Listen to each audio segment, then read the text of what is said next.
Hello everyone, Soma madam study গাইডে তোমাদের সবাইকে ওয়েলকাম জানাই। আজকে আমি ক্লাস 7-এর হিস্ট্রি তৃতীয় অধ্যায় ভারতের সমাজ, অর্থনীতি ও সংস্কৃতির কয়েকটি ধারা আলোচনা করব। এই অধ্যায়টা আমি শুরু করে দিয়েছি এবং অধ্যায়ের কিছুটা অংশ আলোচনা করে দিয়েছি। তোমরা যারা ভিডিওটা দেখোনি, ডেসক্রিপশন বক্সে আমি লিঙ্কটা শেয়ার করে দেবো, তোমরা দেখে নেবে। ভিডিওটা বেশি থেকে বেশি লাইক শেয়ার করে নেবে, আর আমার চ্যানেলে নতুন হয়ে থাকলে চ্যানেলটা সাবস্ক্রাইব করে নেবে, আর পাশে থাকা বেল আইকনটা অবশ্যই প্রেস করে নেবে, যাতে আমি চ্যানেলে নতুন ভিডিও আপলোড করার সাথে সাথে নোটিফিকেশান সবার আগে তোমাদের কাছে পৌঁছে যায়। তাহলে চলো শুরু করা যাক। এর আগের ভিডিওতে আমি পাল ও সেন যুগের বাংলা ধনসম্পদ ও অর্থনীতির আগে পর্যন্ত আলোচনা করে দিয়েছিলাম। আজকে আমি এখান থেকে শুরু করব। পাল এবং সেন যুগে বাংলা ধনসম্পদ এবং অর্থনীতি কীরকম ছিল দেখো। পাল সেন যুগে কৃষি, শিল্প ও বাণিজ্যই ছিল বাংলার অর্থনীতির মূল ভিত্তি। তবে এই যুগে বাংলার অর্থনীতিতে বাণিজ্যের গুরুত্ব ক্রমশই কমে এসেছিল। ভারতের পশ্চিম দিকের সাগরে আরব বণিকদের দাপটের ফলে বাংলার বণিকরা পিছু হটেছিল। বৈদেশিক বাণিজ্যে বাংলার বণিকদের গুরুত্ব কমে যাওয়ায় বাংলার অর্থনীতি কৃষি নির্ভর হয়ে পড়েছিল। বাণিজ্যের অবনতির সঙ্গে মুদ্রার ব্যবস্থার যোগ ছিল। পাল সেন যুগে বাংলায় সোনার উপর মুদ্রার ব্যবহার খুব কমে যায়। কড়ি হয়ে উঠেছিল জিনিস কেনাবেচার প্রধান মাধ্যম। তাহলে পাল সেন যুগে বাংলার অর্থনীতির মূল ভিত্তি কী কী ছিল দেখো। কৃষি, শিল্প এবং বাণিজ্য, এই তিনটের গুরুত্বই কিন্তু বাংলার অর্থনীতিতে প্রধান ছিল। এই যুগে বাংলার অর্থনীতিতে বাণিজ্যের গুরুত্ব ক্রমশই কমতে শুরু করেছিল এবং ভারতের পশ্চিম দিকে আরব বণিকদের দাপটের ফলে বাংলার বণিকরা পিছু হটেছিল এবং বৈদেশিক বাণিজ্যে বাংলার বণিকদের গুরুত্ব কমে যায়। বাংলার অর্থনীতি তখন কৃষি নির্ভর হয়ে উঠেছিল। আর বাণিজ্যের অবনতির সঙ্গে এই মুদ্রা ব্যবস্থার যোগ ছিল। সেই সময় সোনার উপর মুদ্রার ব্যবহার কমে যায় এবং কড়ি হয়ে উঠেছিল জিনিস কেনাবেচার প্রধান মাধ্যম। তাহলে তখন সোনার উপর মুদ্রার ব্যবহার কমে যায় আর কড়ি ছিল জিনিস কেনাবেচার প্রধান মাধ্যম। এই সময়ে কৃষি নির্ভর সমাজে ভূমিদানের অনেক নিদর্শন আছে। পাল যুগে বিভিন্ন ধর্মীয় প্রতিষ্ঠানকে রাজারা ভূমিদান করতেন। সেন যুগে অনেক ব্রাহ্মণদের ভূমিদান করা হয়েছে। সে আমলের লেখগুলি থেকে জানা যায় যে জমি কেনাবেচার সময় কৃষককেও তার খবর দিতে হতো, সুতরাং সমাজে কৃষককে নিতান্ত অবহেলা করা হতো না। তবে জমিতে মূল অধিকার ছিল রাষ্ট্র বা রাজার। তাহলে এই কৃষি সমাজে কিন্তু ভূমিদানেরও অনেক নিদর্শন পাওয়া যায়। আর বিভিন্ন ধর্মীয় প্রতিষ্ঠানে রাজারা ভূমিদান করতেন এবং সেন যুগে অনেক ব্রাহ্মণদেরও ভূমিদান করা হতো। আর এই সময় সে আমলের লেখগুলি থেকে জানা যায় যে জমি কেনাবেচার সময় কৃষককেও তার খবর দিতে হতো। সমাজে কৃষককে নিতান্ত অবহেলা করা হতো না, তবে জমিতে মূল অধিকার কিন্তু রাষ্ট্র বা রাজারই ছিল। রাজারা উৎপন্ন ফসলের 1/6 1/6 কৃষকদের কাছ থেকে কর নিতেন। তার নিজের ভোগের জন্য ফুল, ফল ও কাঠ ও প্রজাদের কাছ থেকে কর হিসাবে আদায় করতেন। বণিকরাও তাদের ব্যবসা বাণিজ্যের জন্য রাজাকে কর দিত। এই 3 প্রকার কর ছাড়া নানান রকমের অতিরিক্ত কর ছিল। নিজেদের নিরাপত্তা নিশ্চিত করার জন্য প্রজারা রাজাকে কর দিত। সমগ্র গ্রামের উপরও কর দিতে হতো গ্রামবাসীদের। এছাড়া হাট এবং খেয়াঘাটের উপরেও কর চাপানো হতো। তাহলে কী ধরনের কর রাজারা আদায় করতেন দেখো। কৃষকদের উৎপন্ন ফসলের 1/6 মানে 1/6 কর নিতেন। আবার ভোগের জন্য ফুল, ফল, কাঠ ও প্রজাদের কাছ থেকে কর হিসাবে আদায় করতেন। আবার বণিকরাও তাদের ব্যবসা বাণিজ্যের জন্য রাজাকে কর দিত। এছাড়াও এই 3 প্রকার কর তো ছিলই, তাছাড়াও দেখো নিজেদের নিরাপত্তা সুনিশ্চিত করার জন্য প্রজারা রাজাকে কর দিত।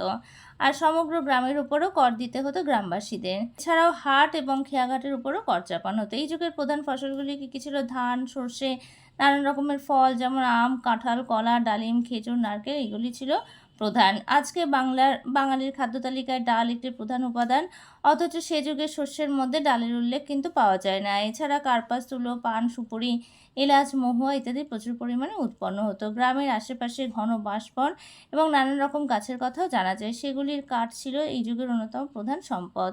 নদ নদীপূর্ণ বাংলার আরেকটি বড় সম্পদ ছিল মাছ। তাহলে এই সময় কি কি ফসল হতো সেগুলো দেখো। নানান রকমের ধান, সর্ষে, ফলের মধ্যে ছিল আম, জাম, কলা, কাঁঠাল, ডালিম, খেজুর, নারকেল, এগুলো।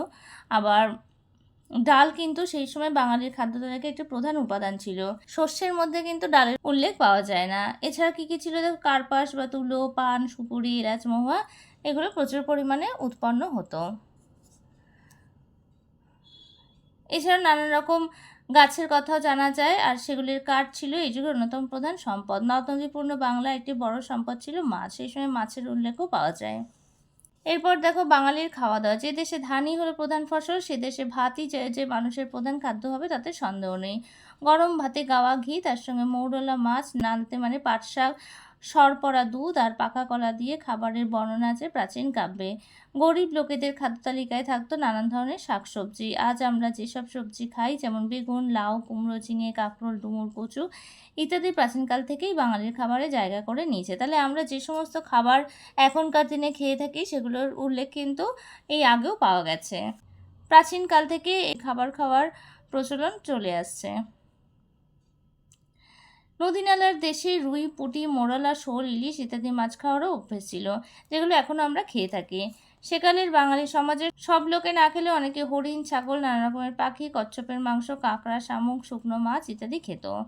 যে সমস্ত খাবারগুলো আগে বাঙালিরা খেয়ে এসছে, সেই খাবারের চল কিন্তু এখনও রয়েছে। অনেক পরে মধ্যযুগে পর্তুগিজের কাছ থেকে বাঙালি লোকেরা আলু খেতে শিখেছে। তাহলে আলু খাওয়ার প্রচলন কখন হয়েছে? যখন পর্তুগিজরা এদেশে আগমন করে, তখন মানে মধ্যযুগে পর্তুগিজের কাছ থেকে বাংলার লোকেরা আলু খেতে শিখেছিল, এবং ডাল খাওয়ার অভ্যেস হয়তো বাঙালি পেয়েছে উত্তর ভারতের মানুষদের কাছ থেকে। তাছাড়া আখের গুড়, দুধ, তার থেকে তৈরি দই, পায়েস, ক্ষীর প্রভৃতি ছিল বাংলার প্রতিদিনের খাদ্যবস্তু। আর ছিল বাংলায় উৎপন্ন লবণ, মহুয়া এবং আখ থেকে তৈরি পানীয় বাঙালি সমাজে চালু ছিল।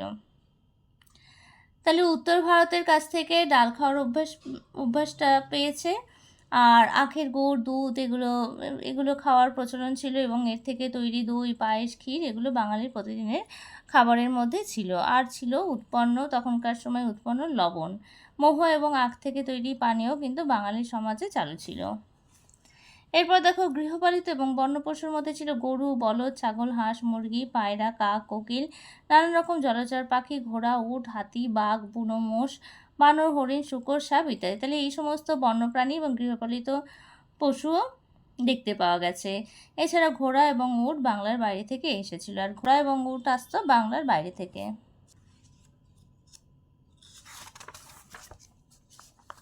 এর পরের পেজে চলে আসো। শিল্পদ্রব্যের মধ্যে ছিল কার্পাস বস্ত্র প্রধান, আর বাংলার সূক্ষ্ম সুতির কাপড়ের খ্যাতি দেশ বিদেশে ছড়িয়ে পড়েছিল। হস্তশিল্পের মধ্যে কাঠ এবং ধাতু তৈরি দৈনন্দিন ব্যবহারের জিনিস, গয়নার কথাও জানা যায়। ঘরবাড়ি, মন্দির, পালকি, গরুর গাড়ি, নৌকা ইত্যাদি তৈরিতে কাঠের ব্যাপক ব্যবহার ছিল। তার থেকে বোঝা যায় যে সেই যুগের কাষ্ঠশিল্পীরা সমাজে বিশেষ গুরুত্ব পেতেন। শিল্পীরা বিভিন্ন নিগম বা গোষ্ঠীতে সংঘবদ্ধ ছিলেন।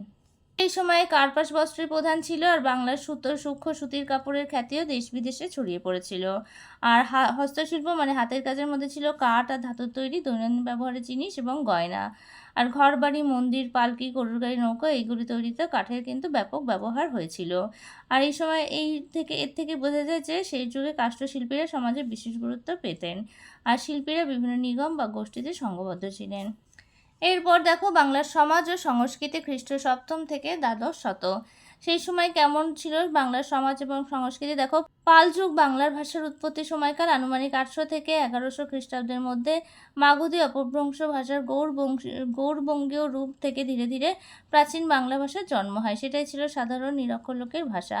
সাহিত্য, ব্যাকরণ, ধর্ম, দর্শন, চিকিৎসা শাস্ত্র তখন প্রধানত সংস্কৃত ভাষাতেই লেখা হতো। আর এই ভাষায় শিক্ষিত পণ্ডিত এবং সমাজের উচ্চতলার মানুষের মধ্যে প্রচলন ছিল। যেমন সন্ধ্যাকর নন্দী রামচরিত কাব্য বা চক্রপাণি দত্তের চিকিৎসা বিজ্ঞানের বইগুলো সংস্কৃত ভাষাতেই লেখা। তাহলে রামচরিত কাব্য কার লেখা? সন্ধ্যাকর নন্দীর। এই প্রশ্নগুলো কিন্তু শর্ট কোশ্চেন হিসেবে আসে, এইটা তোমরা আন্ডারলাইন করে নাও। আর চিকিৎসা বিজ্ঞান লিখেছিলেন চক্রপাণি দত্ত। এই ছোট ছোট লাইনগুলো তোমরা মার্ক করে নেবে, এগুলো কিন্তু ইম্পর্টেন্ট লাইন। তাহলে পাল যুগ বাংলা ভাষার উৎপত্তি সময়কাল ছিল আনুমানিক 800 থেকে 1100 খ্রিস্টাব্দের মধ্যে। মাগধী অপভ্রংশ ভাষার গৌড়বংশ রূপ থেকে ধীরে ধীরে এই প্রাচীন বাংলা ভাষার জন্ম হয়। আর এটাই হচ্ছে সাধারণ নিরক্ষর লোকের ভাষা। সাহিত্য, ব্যাকরণ, ধর্ম, দর্শন, চিকিৎসাশাস্ত্র এইসবে প্রধানত এই সমস্ত কিছু সংস্কৃত ভাষাতেই লেখা হতো। আর ওই ভাষায় শিক্ষিত পণ্ডিত এবং সমাজে উঁচুতলার মানুষের মধ্যে প্রচলিত ছিল। সমাজের নিচুতলার মানুষের কিন্তু সেটা বোধগম্য ছিল না। আর সন্ধ্যাকর নন্দীর রামচরিত কাব্য বা চক্রপাণি দত্তের চিকিৎসা বিজ্ঞানের বইগুলো কিন্তু সংস্কৃত ভাষাতেই লেখা ছিল। এরপর দেখো রামচরিত কে লিখেছিলেন, দেখো কবি সুন্দরকর নন্দী পালরাজ রামপালের ছেলে মদন পালের শাসনকালে আনুমানিক 1143 থেকে 61 খ্রিস্টাব্দে রামচরিত কাব্য লিখেছিলেন। তাহলে এটা তোমরা ব্র্যাকেট করে নাও, কত খ্রিস্টাব্দ থেকে কত খ্রিস্টাব্দের মধ্যে রামচরিত কাব্য লেখা হয়েছিল, কে লিখেছিলেন, এগুলো এটা তোমরা মার্ক করে নাও। রামচরিতের কাহিনী রামায়ণের গল্প অনুসারে লেখা হয়েছে। তাহলে রামচরিতের কাহিনী কোন গল্প অনুসারে লেখা হয়েছে? রামায়ণের গল্প অনুসারে লেখা হয়েছে। এতে কবি একই কথা দুরকম মানে করেছেন। তিনি একদিকে রামায়ণের রাম এবং অন্যদিকে পাল রাজা রামপালের কথা লিখেছেন। তাহলে দুরকম অর্থে এটা লেখা হয়েছে। একটা রামায়ণের রামকে অনুসরণ করে, একটা পাল রাজা রামপালের কথা মনে করে কাব্যটা লিখেছিলেন। রামায়ণের আদলে লেখা হলেও এই কাব্য শুধুই বাল্মীকি রামায়ণের পুনরাবৃত্তি নয়। এই কাব্যে খ্রিস্ট দ্বাদশ শতকে বাংলার প্রেক্ষাপটে এক ধরনের রাজনৈতিক ও সামাজিক আদর্শ প্রচার করা হয়েছে। রামায়ণের ভূগোল আর রামচরিতের ভৌগোলিক বিবরণ এক নয়। রামায়ণের অযোধ্যার বদলে এখানে রামপালের রাজধানী রামাবতীর কথা বলা হয়েছে। রামায়ণের সীতা উদ্ধারের কাহিনীর সঙ্গে রামপালের বরেন্দ্রভূমি উদ্ধারের তুলনা করা হয়েছে। রামায়ণের সীতার খোঁজে রামের বনে পাহাড়ে ঘুরে বেড়ানোর কথা আছে। এর সঙ্গে তুলনা করে রামচরিতে বলা হয়েছে যে রামপাল তার রাজ্যের সামন্তদের সমর্থন জোগাড় করার জন্য নানান জায়গায় ঘুরছেন। তাহলে এইভাবে রামায়ণের সাথে রামচরিতের তুলনা করা হয়েছে। ওই সামন্তদের সাহায্যেই রামপাল কৈবর্তদের হাত থেকে তার পিতৃভূমি উদ্ধার করার চেষ্টা করেছেন। অর্থাৎ সন্ধ্যাকর নন্দী রামায়ণের সীতা এবং পাল শাসকের আমলের বরেন্দ্রভূমিকে এক করে দিয়েছিলেন। তাহলে তিনি মানে দুটোর সঙ্গে তুলনা করতে গিয়ে দুটো মিলেমিশে এক করে দিয়েছিলেন। মানে সন্ধ্যাকর নন্দী রামায়ণের সীতা এবং পাল শাসকের আমলে বরেন্দ্রভূমিকে তিনি এক করে দিয়েছিলেন। সীতার রূপ বর্ণনার মাধ্যমে বরেন্দ্রভূমি এবং চারপাশের এলাকার নদ নদী, ফুল ফল, গাছপালা, ফসল, বর্ষাকাল ইত্যাদি বিবরণ দিয়েছেন। তাহলে সীতার রূপ বর্ণনার সাথে এখানে বরেন্দ্রভূমি এবং তার চারপাশে এলাকার নানান রকম প্রাকৃতিক সাদৃশ্যের তুলনা করেছেন। একই সঙ্গে রাম এবং রামপালের গল্প লিখতে গিয়ে রামচরিতের ভাষা জটিল হয়ে পড়েছে। এর ভাষা ছিল সংস্কৃত। এই কাব্য পণ্ডিত ও শিক্ষিত মানুষদের জন্য লেখা হয়েছিল। সাধারণ মানুষের এই কাব্য পড়ার সামর্থ্য ছিল না। তাহলে তিনি এই সমস্ত কিছু গল্প একসাথে তুলনা করে লিখতে গিয়ে তিনি ব্যাপারটা জটিল করে তুলেছিলেন। রামচরিতের ভাষা অনেক জটিল হয়ে পড়েছিল এবং এই ভাষা যেহেতু সংস্কৃত ছিল, তাই পণ্ডিত আর শিক্ষিত মানুষদের জন্যই এটা লেখা হয়েছিল বলে মনে করা হয়, কারণ সাধারণ মানুষের এই কাব্য পড়ার সামর্থ্য ছিল না। পাল রাজারা ব্রাহ্মণ ছিলেন না, সম্ভবত ক্ষত্রিয় কায়স্থ ছিলেন। তারা বৌদ্ধ ধর্মে অনুরাগী হয়ে উঠেছিলেন। তবে শশাঙ্কের আমলে বৌদ্ধ ধর্মের থেকে পাল যুগের বৌদ্ধ ধর্ম অনেকটা আলাদা ছিল। পাল যুগে মহাযান বৌদ্ধ ধর্মের সঙ্গে অন্যান্য দার্শনিক চিন্তাধারা মিলে গিয়ে বজ্রযান বা তন্ত্রযান বা তান্ত্রিক বৌদ্ধ মতের জন্ম হয়েছিল। এই মতের নেতাদের বলা হতো সিদ্ধাচার্য। এছাড়া সহজযান এবং কালচক্রযান নামে আরও দুটি বৌদ্ধ ধর্মমতের এই সময় জন্ম হয়। সহজযানকে সহজেও বলা হয়। এটা তোমরা আনলাইন করে নাও, সহজযানকে সহজেও বলা হয়। তাহলে পাল রাজারা ব্রাহ্মণ ছিলেন না, ক্ষত্রিয় আর কায়স্থ ছিলেন। এটা তোমরা মার্ক করে নিতে পারো। আর এরা বৌদ্ধ ধর্মের অনুরাগী ছিলেন। আর শশাঙ্কের আমলে বৌদ্ধ ধর্মের থেকে পাল যুগের বৌদ্ধ ধর্ম অনেকটা আলাদা ছিল। পাল যুগে মহাযান বৌদ্ধ ধর্মের সঙ্গে অনেক দার্শনিক চিন্তাধারার মিলে গিয়ে বজ্রযান বা তন্ত্রযান বা তান্ত্রিক বৌদ্ধ মতের জন্ম হয়েছিল। আর এই মতের নেতাদের কি বলা হতো? সিদ্ধাচার্য বলা হতো। আর সহজযান কালচক্রযান নামে আরও দুটো ধর্মমতের জন্ম হয়। সহজযানকে সহজে বলা হয়। তাহলে বজ্রযান বা তন্ত্রযানের নেতাদের বলা হতো সিদ্ধাচার্য, আর সহজযানকে সহজে বলা হয়। এই ধর্মীয় ভাবনায় না ছিল দেবদেবীর স্বীকৃতি, না মন্ত্রপুজো, আচার অনুষ্ঠানের গুরুত্ব। এই মতে বিশ্বাসী গুরু এবং শিষ্যের মধ্যে গভীর যোগাযোগ বিশ্বাস ছিল। তারা মনে করতেন যে জ্ঞান মানুষের ভিতরেই থাকে এবং কোনো শাস্ত্রের বই পড়ে তা পাওয়া সম্ভব নয়। পরিষ্কার মন এবং আত্মার উপর খুব জোর দেওয়া হয়। তারা বলতেন যে আত্মা শুদ্ধ হলে তবেই মানুষ নির্বাণ বা চিরমুক্তি লাভ করতে পারে। তাহলে এই ধর্মীয় ভাবনায় কিন্তু কোনো দেবদেবী স্বীকৃতি বা মন্ত্রপূজা আচার অনুষ্ঠানের গুরুত্ব ছিল না। আর এই মতে বিশ্বাসীরা গুরু এবং শিষ্যের মধ্যে গভীর যোগাযোগ এবং বিশ্বাস রাখত এবং মনে করতো যে জ্ঞান মানুষের মধ্যেই থাকে এবং কোনো শাস্ত্র বই পড়ে তা পাওয়া সম্ভব নয়। শুদ্ধ মন আর আত্মার উপর খুব জোর দেওয়া হতো। পরিষ্কার মন এবং আত্মার উপর জোর দিতেন এবং তারা বলতেন যে আত্মা শুদ্ধ হলে তবেই মানুষের নির্বাণ এবং চিরমুক্তি লাভ সম্ভব হতে পারে। ব্রাহ্মণ্য গোঁড়ামির বাইরে এই মতবাদগুলিতে উদার ধর্মীয় পথের খোঁজ পেয়েছিল সাধারণ মানুষ। তাছাড়া সিদ্ধাচার্যরা যেমন লুইপাদ, সরহপাদ, কাহ্নপাদ, ভূসুকপাদ প্রমুখ তাদের মত প্রচার করতেন স্থানীয় ভাষায়। পাল যুগের শেষের দিকে বৌদ্ধ সিদ্ধাচার্যরা এই ভাষার চর্যাপদ লেখা শুরু করেছিলেন। চর্যাপদের মধ্যে দিয়ে তখনকার বাংলার পরিবেশ এবং সাধারণ মানুষের জীবনযাত্রার ছবি ফুটে ওঠে এবং তাদের হাত ধরে আদি বাংলা ভাষার বিকাশ ঘটে। তাহলে এই ব্রাহ্মণদের গোঁড়ামির বাইরে এই মতবাদগুলিতে উদার ধর্মীয় পথের খোঁজ পেয়েছিল সাধারণ মানুষ। আর সিদ্ধাচার্যদের মধ্যে কারা ছিল দেখো, লুইপাদ, সরহপাদ, কাহ্নপাদ, ভূসুকপাদ। তারা তাদের মত প্রচার করতেন স্থানীয় ভাষায়। আর পাল যুগের শেষের দিকে বৌদ্ধ সিদ্ধাচার্যরা এই ভাষায় চর্যাপদ লেখা শুরু করেছিলেন এবং চর্যাপদের মধ্যে দিয়ে তখনকার বাংলার পরিবেশ এবং সাধারণ মানুষের জীবনযাত্রার ছবি ফুটে উঠেছিল আর এদের হাত ধরে আদি বাংলা ভাষার বিকাশ ঘটেছিল। এরপর দেখো চর্যাপদ। চর্যাপদ কি? চর্যাপদ হলো খ্রিস্টীয় 8ম থেকে দ্বাদশ শতকে লেখা বৌদ্ধ সিদ্ধাচার্যদের কবিতা ও গানের সংকলন। এটা ব্র্যাকেট করে না, চর্যাপদ কি শর্ট কোশ্চেন হিসাবে আসে। চর্যাপদ হচ্ছে বৌদ্ধ সিদ্ধাচার্যদের কবিতার গানের সংকলনকে চর্যাপদ বলা হয়। চর্যাপদে যে ভাষা রয়েছে তা হলো আদি বাংলা ভাষার নিদর্শন। আচার্য হরপ্রসাদ শাস্ত্রী নেপাল থেকে চর্যাপদের পুঁথি উদ্ধার করেন। এটা তোমরা আন্ডারলাইন করে নাও। তাহলে চর্যাপদের পুঁথি কে উদ্ধার করেন? আচার্য হরপ্রসাদ শাস্ত্রী নেপাল থেকে চর্যাপদের পুঁথি উদ্ধার করেন। এর পরের পেজে চলে আসো। দেখো, পাল শাসকদের পৃষ্ঠপোষকতায় বাংলা এবং বিহার শিক্ষা ও সংস্কৃতির ক্ষেত্রে উল্লেখযোগ্য উন্নতি ঘটেছিল। পাল যুগে বাংলায় শিক্ষা দীক্ষায় ব্রাহ্মণের থেকে বৌদ্ধের প্রভাব অনেক বেশি পড়েছিল। বৌদ্ধ সিদ্ধাচার্যদের লেখা বহু বই আজ হারিয়ে গেছে, তবে তিব্বতী ভাষায় অনুবাদের মধ্যে দিয়ে এদের কিছু কিছু অস্তিত্ব জানা গেছে। তাহলে পাল শাসকদের পৃষ্ঠপোষকতায় বাংলা এবং বিহারের শিক্ষা ও সংস্কৃতির ক্ষেত্রে উল্লেখযোগ্য উন্নতি ঘটেছিল। পাল যুগে বাংলার শিক্ষা দীক্ষায় ব্রাহ্মণদের আর বৌদ্ধদের প্রভাব অনেক বেশি ছিল। কিন্তু বৌদ্ধ সিদ্ধাচার্যদের লেখা বহু বই কিন্তু আজ আর নেই, সেটা হারিয়ে গেছে। আর তিব্বতী ভাষায় অনুবাদের মধ্যে দিয়ে কিছু কিছু অস্তিত্বের কথা জানা যায় বা খোঁজ পাওয়া যায়। বৌদ্ধ দার্শনিকদের জ্ঞানচর্চার কেন্দ্র ছিল আজকের বিহার, পশ্চিমবঙ্গ এবং বাংলাদেশে ছড়িয়ে থাকা বৌদ্ধ বিহারগুলি।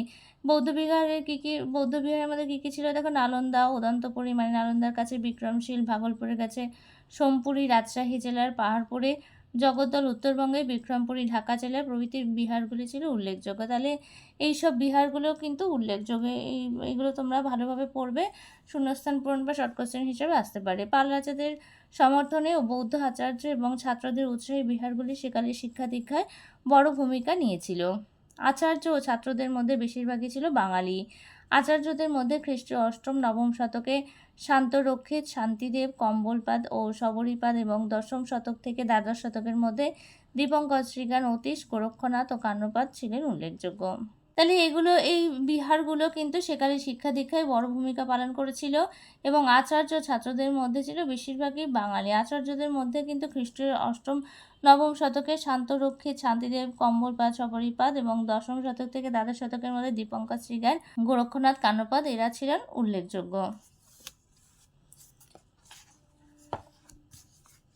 এরপর দেখো নালন্দা। সম্ভবত গুপ্ত সম্রাটদের আমলে খ্রিস্টীয় 5ম শতকে আজকের বিহার রাজ্যে নালন্দা বৌদ্ধ বিহার তৈরি হয়েছিল। কালে কালে সমগ্র এশিয়ায় নালন্দার শিক্ষা দীক্ষার খ্যাতি ছড়িয়ে পড়ে। হর্ষবর্ধন এবং পাল রাজাদের আমলে নালন্দা শাসকদের সাহায্য পেয়েছিল। স্থানীয় রাজা এবং জমির মালিকেরা তো বটেই, এমনকি সুদূর সুমাত্রা দ্বীপের শাসকও এই মহাবিহারের জন্য সম্পদ দান করেছেন। তা থেকে ছাত্রদের বিনা পয়সায় খাবার, জামাকাপড়, শয্যাদ্রব্য, ওষুধপত্র দেওয়া হতো। সুদূর তিব্বত, চীন, কোরিয়া এবং মঙ্গোলিয়া থেকে ছাত্ররা এখানে আসতেন পড়াশোনার জন্য। তার মধ্যে চীন দেশের ছাত্রদের শিক্ষাদানের জন্য বিশেষ তহবিলের বন্দোবস্ত করা হয়েছিল। হিউয়েন সাং খ্রিস্টীয় 7ম শতকে এই বিহারে শিক্ষা লাভ করেছিলেন। কঠিন পরীক্ষায় উত্তীর্ণ হয়ে ছাত্ররা এখানে পড়ার সুযোগ পেত। নালন্দার সমৃদ্ধির যুগে 10,000 জন আবাসিক ভিক্ষু এখানে থাকতো। তার মধ্যে 1500 জন ছিল শিক্ষক এবং 8,500 জন ছিল ছাত্র। ত্রয়োদশ শতকে এর খ্যাতি বজায় ছিল। ওই শতকে তুর্কি অভিযানকারীরা বিহার অঞ্চলে আক্রমণ করে আর এই মহাবিহারের ব্যাপক ক্ষয়ক্ষতি করেছিল। তাহলে নালন্দা বৌদ্ধ বিহার কিন্তু গুপ্ত সম্রাটদের আমলে তৈরি হয়েছিল খ্রিস্টীয় 5ম শতকে। আর এশিয়ায় নালন্দার শিক্ষা দীক্ষার খ্যাতি সমগ্র এশিয়ায় কিন্তু নালন্দার শিক্ষা দীক্ষার খ্যাতি ছড়িয়ে পড়ে। আর হর্ষবর্ধন আর পাল রাজাদের আমলে এই নালন্দার শাসকের সাহায্য পেয়েছিল। আর স্থানীয় রাজা এবং জমির মালিকরা এছাড়াও সুদূর সুমাত্রা দ্বীপের শাসকও এই মহাবিহারের জন্য সম্পদ দান করেছিলেন। তারা মানে ছাত্রদেরকে বিনা পয়সায় খাবার, জামা কাপড়, সজ্জাদ্রব্য, এইসব ওষুধপত্র এই সমস্ত কিছু দেওয়া হতো বিনা পয়সায়। সুদূর তিব্বত, চীন, কোরিয়া এবং মঙ্গোলিয়া থেকে ছাত্ররা এখানে পড়াশোনার জন্য আসতো এবং চীন দেশে ছাত্রদের শিক্ষাদানের জন্য বিশেষ তহবিলের ব্যবস্থা করা হয়েছিল। হিউয়েন সাং খ্রিস্ট 7ম শতকে এই বিহারে শিক্ষা লাভ করেছিলেন এবং এটা তোমরা আন্ডারলাইন করে নিতে পারো। আর কঠিন পরীক্ষায় উত্তীর্ণ হয়ে তবেই ছাত্রছাত্রীরা এখানে পড়ার সুযোগ পেত। আর এখানে 10,000 জন আবাসিক ভিক্ষু থাকতো, আর 1500 জন ছিল শিক্ষক, আর 8,500 জন ছিল ছাত্র। ত্রয়োদশ শতক পর্যন্ত এর খ্যাতি বজায় ছিল, কিন্তু ওই শতকে তুর্কি যখন অভিযান করে এই বিহার অঞ্চল আক্রমণ করে, তখন এই মহাবিহারের ব্যাপক ক্ষয়ক্ষতি করেছিল। তাই আজকে আমি এই পর্যন্ত আলোচনা করে দিলাম। এর পরের ভিডিওতে আমি বাকি অংশটা আলোচনা করে দেবো। আমার পড়ানো তোমাদের কেমন লাগলো আমাকে কমেন্টস করে জানাবে, আর পরের ব্যাপারে যদি কোনো প্রশ্ন থাকে তাহলে আমাকে কমেন্টস করে জানাতে পারো। ভিডিওটা ভালো লাগলে একটা লাইক করে দেবে, আর একই ক্লাসের বন্ধুদের সাথে ভিডিওটা বেশি করে শেয়ার করে নেবে। আর আমার চ্যানেলে নতুন হয়ে থাকলে চ্যানেলটা সাবস্ক্রাইব করে নেবে, আর পাশে থাকা বেল আইকনটা অবশ্যই প্রেস করে নেবে, যাতে আমি চ্যানেলে নতুন ভিডিও আপলোড করার সাথে সাথে নোটিফিকেশন সবার আগে তোমাদের কাছে পৌঁছে যায়। আজকে আমি এখানেই শেষ করছি, পরে দেখা হবে নতুন একটা ভিডিওতে।